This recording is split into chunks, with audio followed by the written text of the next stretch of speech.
Ando aquí con el pastor Juan José, que le agradezco mucho su tiempo. Gracias, gracias. Y su sapiencia, porque bueno, pues yo como católica no sé muchas cosas sobre el cristianismo, que somos cristianos todos de algún modo, y nos quedamos en el corte comercial hablando, a ver, en cuanto al templo y al representante, hay una gran diferencia entre el católico y el cristiano, en este caso, que tú lo ejerces tal cual.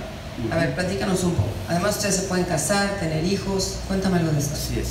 Sí, mira, en el caso de la Iglesia Católica, bueno, ellos tienen como representante de todas las iglesias a lo que es el Papa, ¿verdad?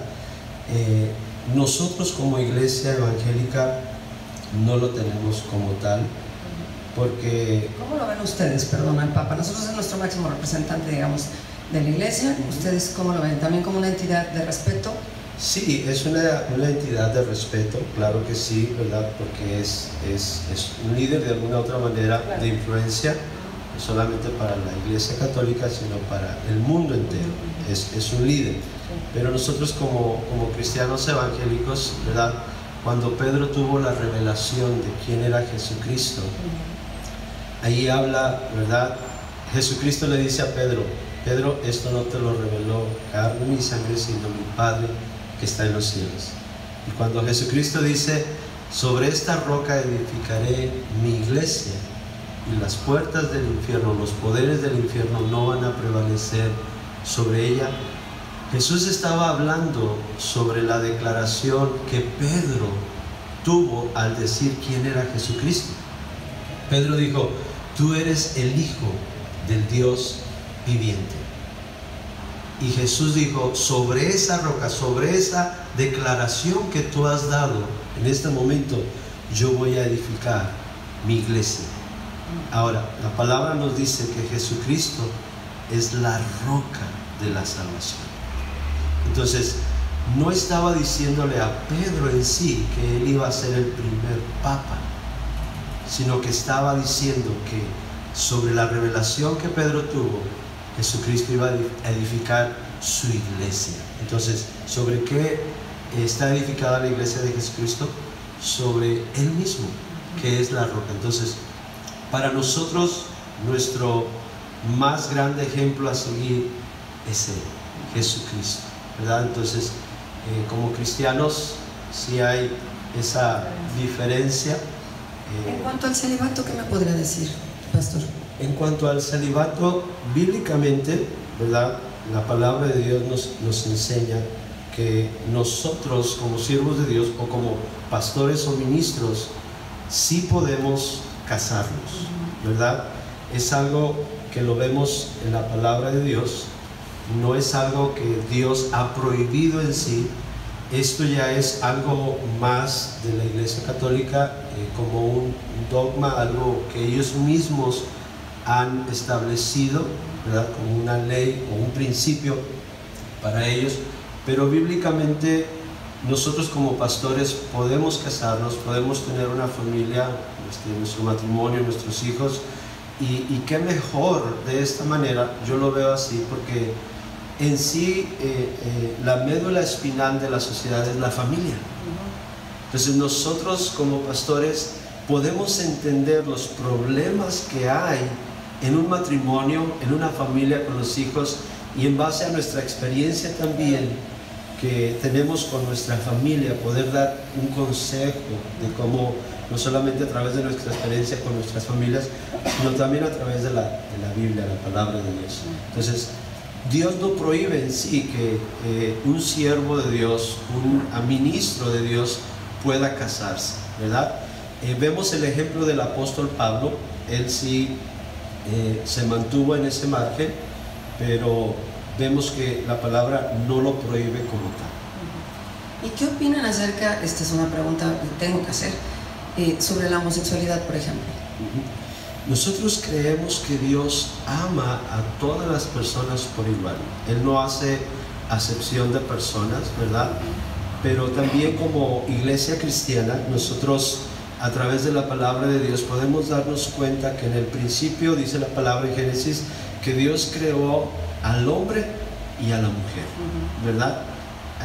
Nosotros podemos entender entonces que el principio de Dios, desde desde la creación de todas las cosas del ser humano, fue hombre y mujer. Entonces, nosotros respetamos, amamos, ¿verdad?, los homosexuales, pero la palabra de Dios en sí no está de acuerdo en que estas personas lleven esta vida. ¿Pero se refiere a ellos la Biblia de algún modo?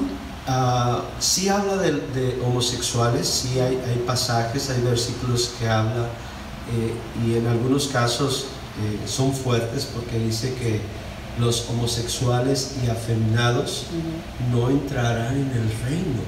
Eso dice, pero me parece impresionante. Eso es algo fuerte, te lo puedo comprobar, ¿verdad? Pero entonces, ¿por qué, por ejemplo, digo, yo creo que, no sé si, qué tan hasta el punto, al pie de la letra se tendrá que interpretar? Ahí sí, usted me ilustra a mí, yo no la he leído.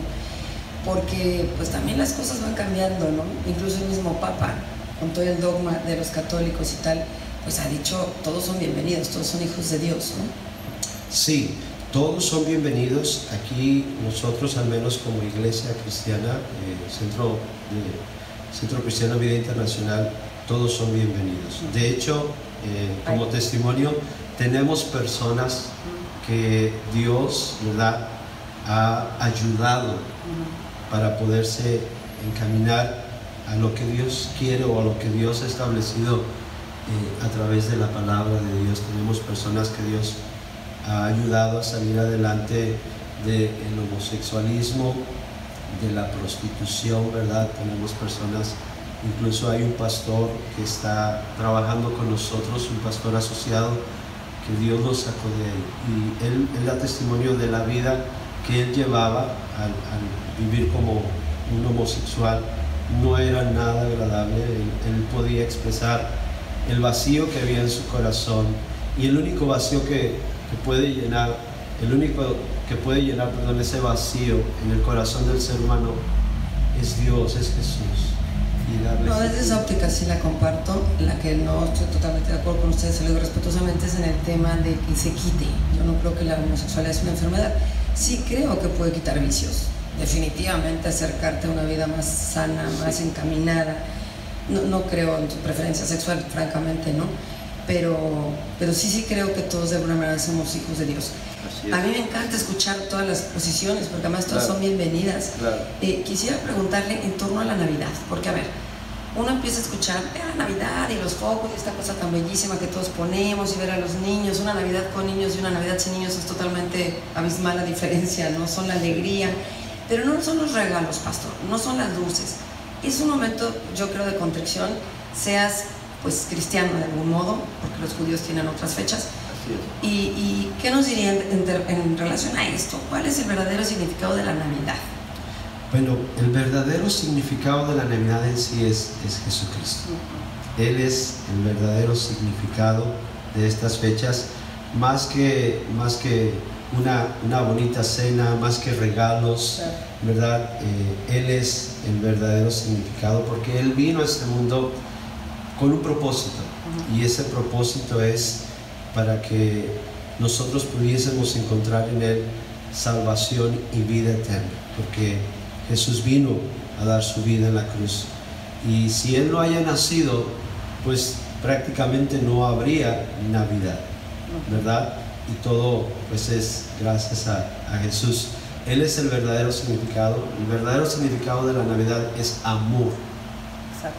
Jesús dio su vida por nosotros. Dice Juan capítulo 3 versículo 16: porque de tal manera amó Dios al mundo, que envió a su Hijo unigénito, para que todo aquel que en Él cree no se pierda, mas tenga vida eterna.